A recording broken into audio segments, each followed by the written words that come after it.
সেই দূরত্বকে ব্যবহার করে হেজিমনি ভারত এবং পতিত ফ্যাসিবাদ শেখ হাসিনার দোসররা বাংলাদেশে বিশৃঙ্খলতা এবং সেনাবাহিনী সম্পর্কে জনমনে সন্দেহ সৃষ্টির অপচেষ্টা চালিয়ে যাচ্ছে। উদাহরণ হিসেবে আমি আপনাদের এখন একটি ভারতীয় পত্রিকার একটি সাম্প্রতিক নিউজ আপনাদেরকে দেখাচ্ছি। ইন্ডিয়া টুডে 27 মার্চ 2025 বাংলাদেশ সম্পর্কে একটা আর্টিকেলের শিরোনামটা দেখুন, উস্কানিমূলক শিরোনাম হচ্ছে হোয়াটস on Bangladesh army chiefs mind.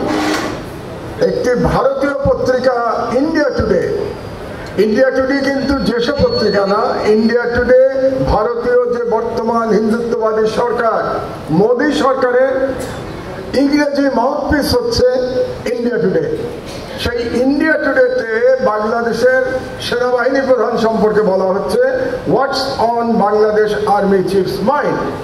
তার মানে ভারত পরীক্ষা করছে যে বাংলাদেশের আর্মি চিফের মাইন্ডে কি আছে।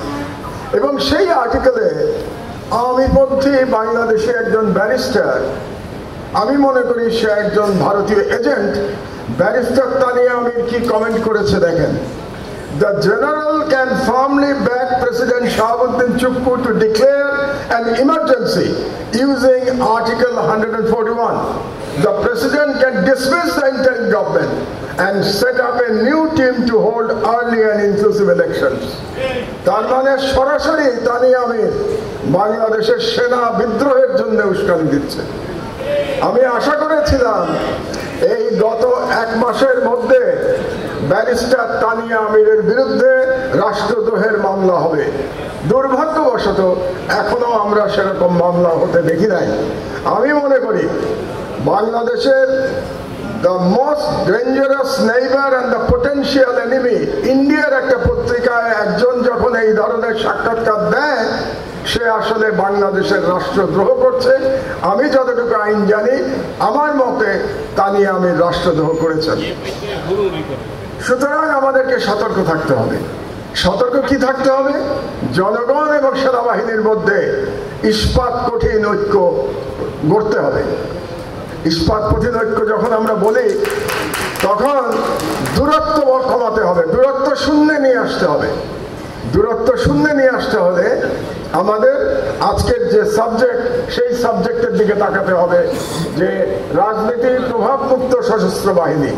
ইট ইজ ইম্পারেটিভ, এটা আমাদের করতেই হবে। কিন্তু করতে হলে আমাদের একটু ইতিহাস বিশ্লেষণ প্রয়োজন। আমি একজন ইতিহাস এবং পলিটিক্যাল সায়েন্স রাষ্ট্রবিজ্ঞানের একজন গবেষক হিসেবে আমি বিগত 55 বছরের ইতিহাস বিশ্লেষণের চেষ্টা করেছি আমার আজকের এই পেপারে।